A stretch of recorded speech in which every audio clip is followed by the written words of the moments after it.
Right, we're back from a cup of tea. The next thing we're going to do is highlight the green, and I've done that by mixing Pt2 green with a spot of Ushbati bone.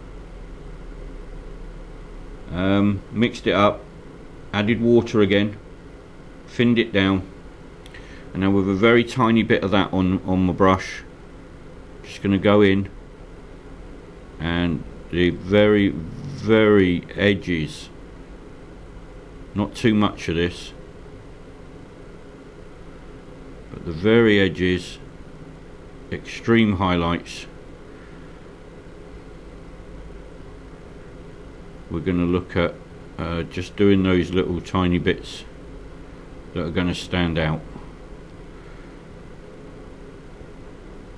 and because it's quite thin, it will blend in nicely.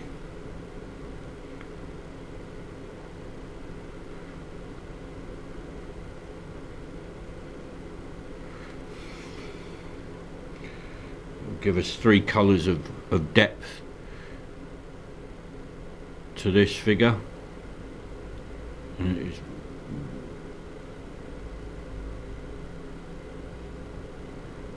once again, it's just the very edges that we're looking for here.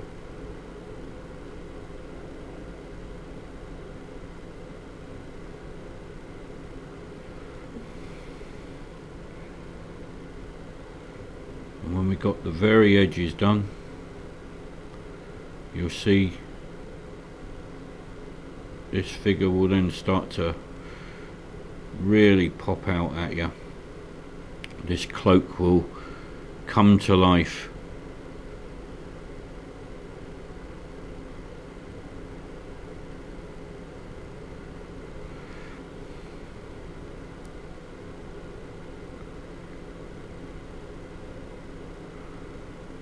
You're just picking out the very edges. The colour blending back in as well, because it is so thin. Just the indication on some of these parts that it's moving, it's flowing.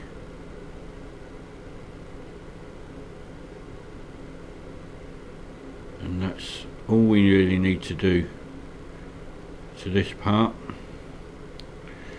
just to give it some movement.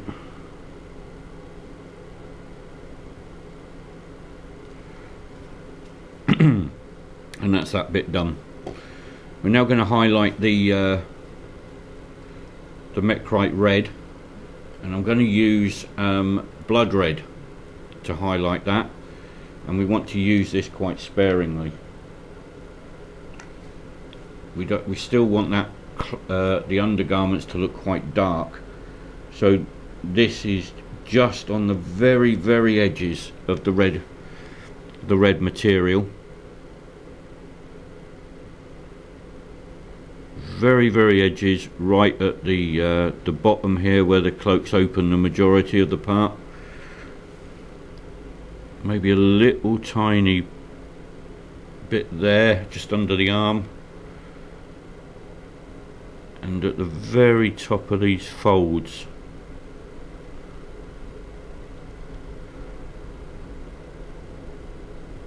We really don't want this too much, because we still want that cloak to be quite dark. There's also a little bit just in the back here. We're just going to pick out tiny little piece of that, because that will be quite dark in there anyway. So that's the red done. The browns are done. The next thing we've got to do with this figure is to pick out the horn, his shield, and I think that's it. And then we've got to base him again, of course. Okay guys, so there he is. What what we'll do now is I'll go away and I'll do the shield exactly how I said I was going to do it at the beginning of the video, which is silver around the outside.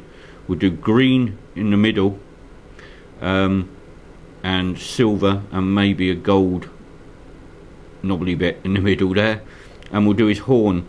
I'm going to do his horn with a base coat of Pt2 brown, and then I'm going to put some gold detailing around the ends here. Okay guys, I'll go and do that and I'll come back to you when that's done. Okay guys, so now what I've done is I've painted the horn, gave that a base coat of Zandri dust rather than Pt2 brown, Pt2 bone, because I felt it could do with being a little darker as a base coat. What I've also done is I've painted the chainmail between his sleeve and his gloves on both his arms. I've painted the shield green, and I've painted the silver parts around the edge of his shield. So that's what I've done at the moment. I also added some white to the ginger mix that I did for his hair, and I've just picked out here and there, just rubbed my brush over and gave that another highlight as well. So now there's 1, 2, 3, 4 colours in his hair now. So that's all done. His face and his head is done. I've just noticed just under here, under his chin, we just need to put a little bit of the red for the tunic underneath his chin for his undergarments. That brings that out now, and that makes that pop. Just clean my brush off guys, sorry about this. But whenever you see something, just try and get it done as quick as possible, because you'll forget about it otherwise. Right, so now what we're going to do guys is we're going to take some Griffin sepia wash.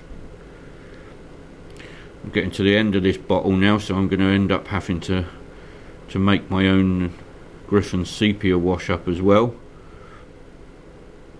The new washes from Citadel I don't like, which is why I'm making my own. I think the Nuln oil wash that they have out, I think it dries too shiny for me. Some people I know like it, I personally don't, so that's why I make my own. Just going to put a lot of wash in this bottom part here, just so we can get some depth in there. So that's that done. When that's dry, we're going to come back and then we'll start highlighting and putting some details onto the horn as well. Okay guys. Okay guys, so had me cup of tea, very nice it was too. Now we've got the Griffin sepia has dried on the horn, so we're now going to go in with Pt2 bone and just pick out some of this horn, leaving again the excuse me, got a bit of a frog in my throat today. We're just leaving some of the previous layers around the edges, so we can give this horn some form of definition.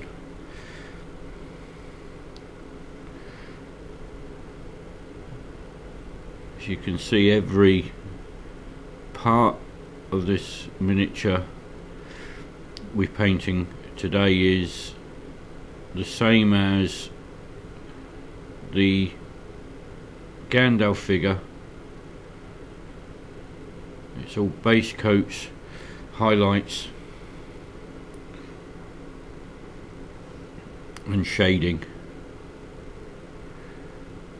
and that's all we're trying to do here. Is just go around the very edges just to give this horn a more 3D look.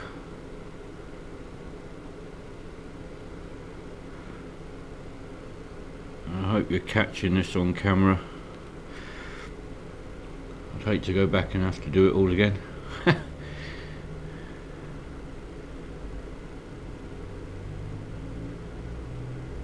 This is all we're doing, just picking out the little bits inside, leaving the Griffin sepia wash. You've got little details around the edge of this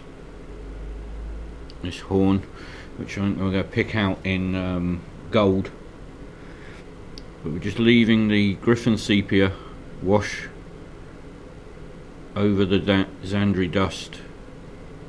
First layer we did, leaving some of that showing through.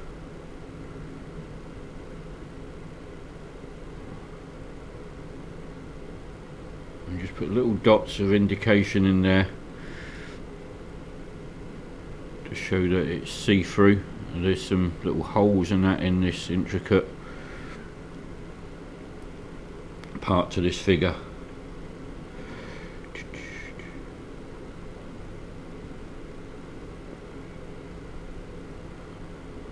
While I was having my cup of tea, I was watching the Gandalf video I just put up on YouTube.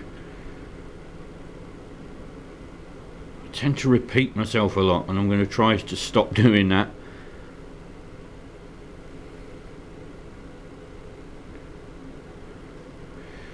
Say things like, there you go. And to do this an awful lot,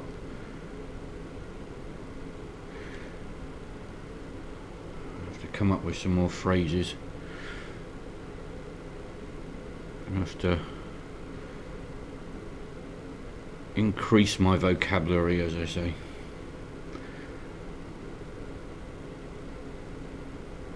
So that's what we're going to do now, guys, is we're just given that horn a little highlight with the first layer. The next thing we're going to do is we're going to,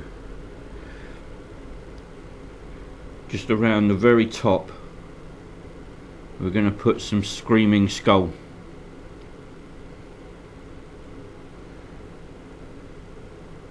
Just around the very top of it and around the edges.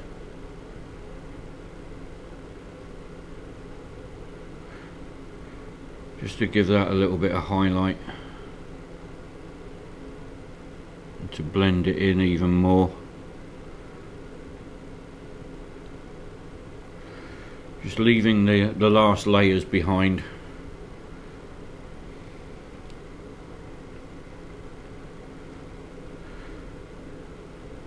I'm just going over the top.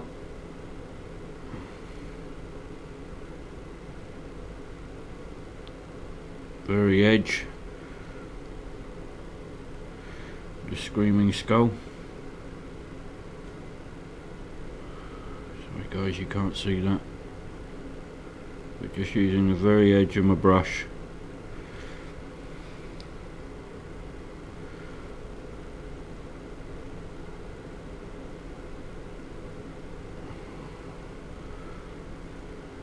Just giving this horn a bit of depth.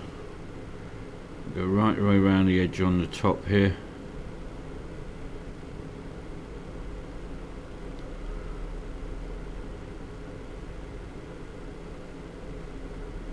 The light's going to hit that there.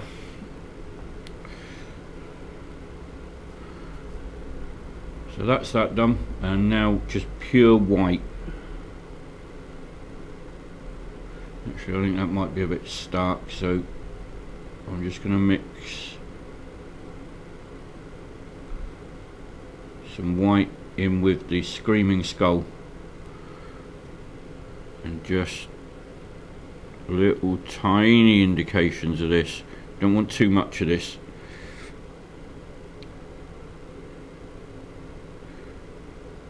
Just on the very edge, and when this dries, it will dry back.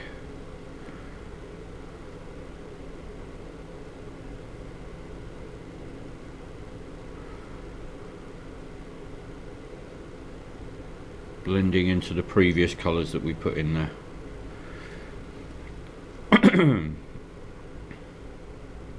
Okay guys, that's that done. The next thing we're going to do is we're going to use some gold, and for that I need to change my brush. I need to get myself a synthetic brush, because we're going to use the Vallejo liquid gold again. So I'm going to grab a synthetic 10-0 brush, grab the liquid gold,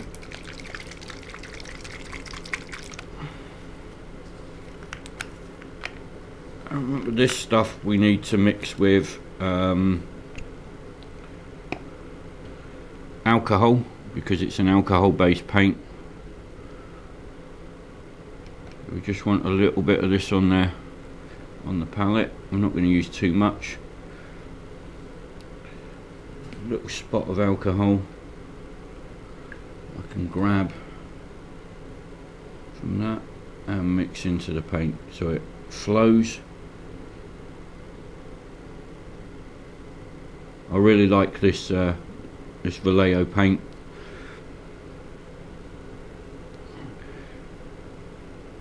Gives an excellent coverage, and again all we're doing with this is just leaving some of that wash behind.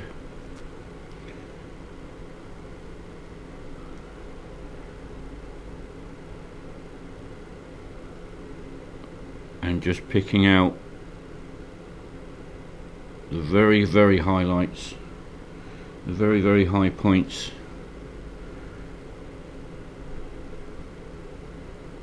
Of the decorative pieces of this horn.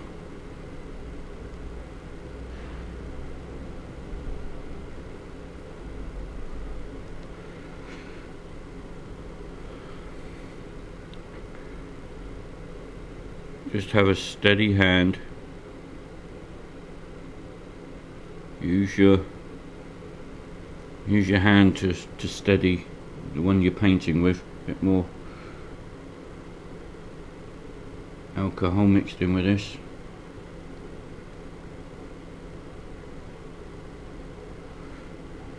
A bit more paint.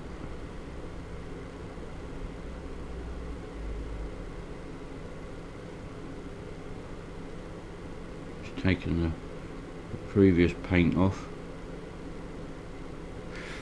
So yeah, so it's literally just going back over. And the thinner you have this Vallejo paint, the smoother it goes on. It just runs. It's lovely.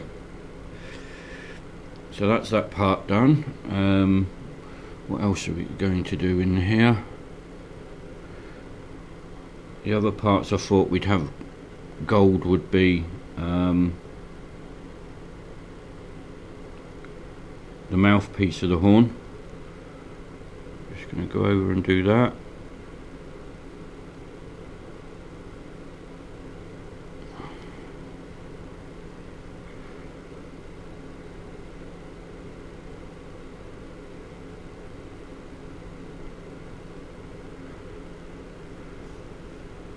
So there's the horn done. The other parts I thought just pick out some little details like the buttons on his tunic.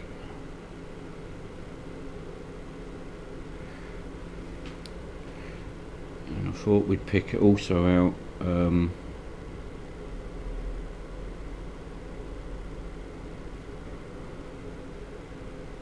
little bit at the end of his strapping there, but he's also got some strapping around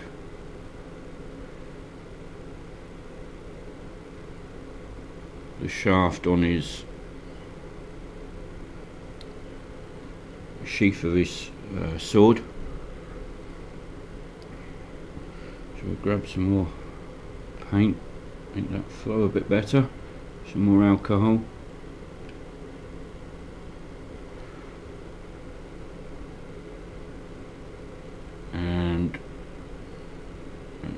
starting to look good.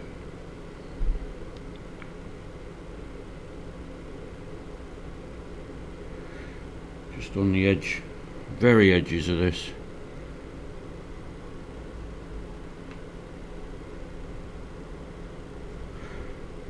Just making sure that the paint flows.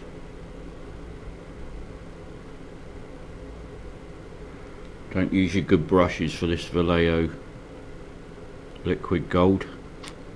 Comes in several colours as well, which is really good. It comes in brass, old gold, white gold, silver. So just some more buckles and bits around there. So grab some more alcohol. Just seen another buckle just on there. The little bit on his sword, just give it a bit of artistic license. That'll make it pop out.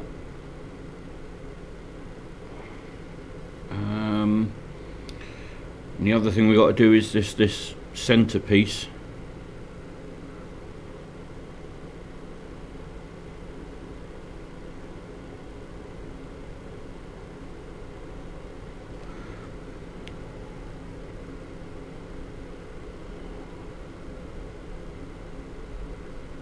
On his shield.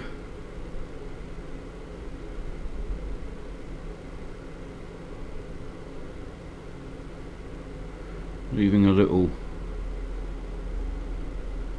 bit of the black showing through.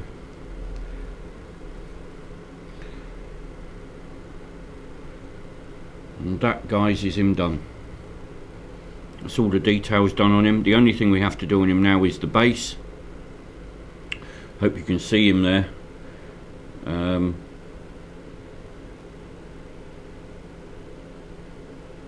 So that's him done.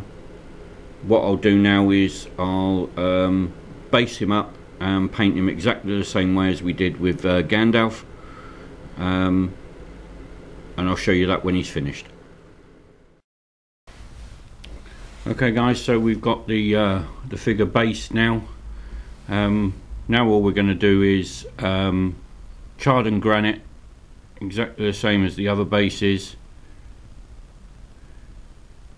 just over all of the parts that we see, exactly the same way. No mystery with this at all. It's really easy. Good coverage with charred and granite over the whole lot. There's no parchment or anything on the base of this figure, just because where he sits in the stand, I decided that it wasn't beneficial to him. If you wanted to put parchment on afterwards, there's no reason why you couldn't do that.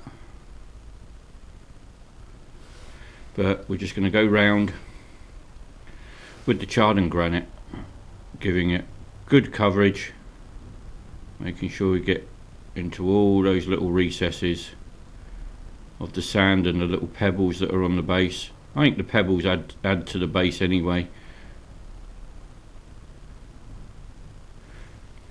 So we're just going round very, very quickly.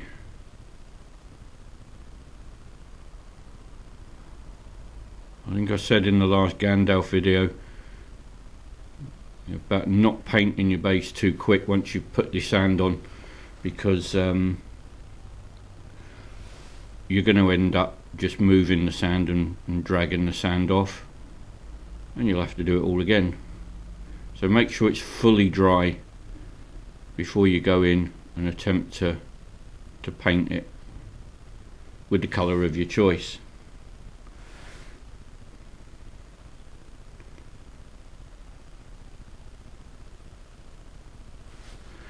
Once this figure's done, there's only 7 more to do. But then there's 4 hobbits, So do they count as one? I'm not sure.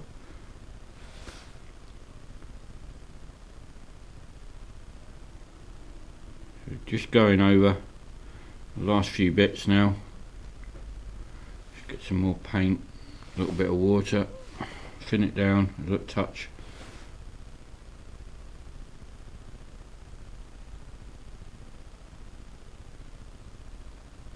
Just getting into all these little crevices. Don't worry if you go over the boots, because that will dry and make it look like dust on the boots.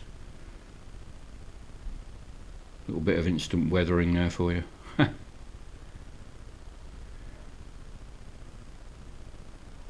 That's all you're trying to do, is just give it a good coat all the way round.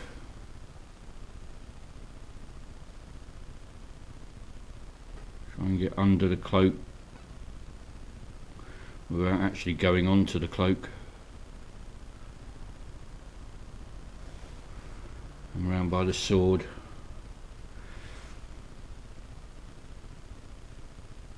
Some people do their bases first and then actually stick the miniature on afterwards. I do that on some occasions, depending on the miniature that I'm doing.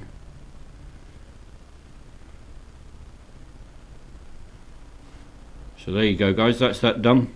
We'll let the charred and granite dry, and then we'll put the black wash over into all the recesses, and then once that's dry it will be the Zandri Dust dry brush, and then we'll mix Zandri Dust with the Ushbati bone, 50-50 mix of that, and then Ushbati bone and pure white, just over the top, the light highlight over the top. I'll go away and do that guys, and I'll see you when that's done. Okay guys, so there you have it. He's now been based. The highlights are all over the base as well, and that's him finished. Hope you like him. Your comments be well appreciated.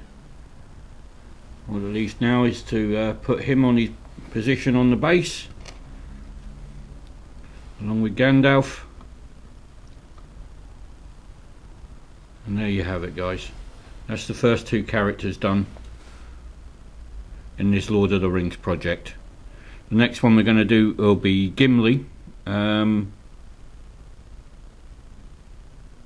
there you go guys, thanks for watching, and please remember to like, comment and subscribe. Thanks very much.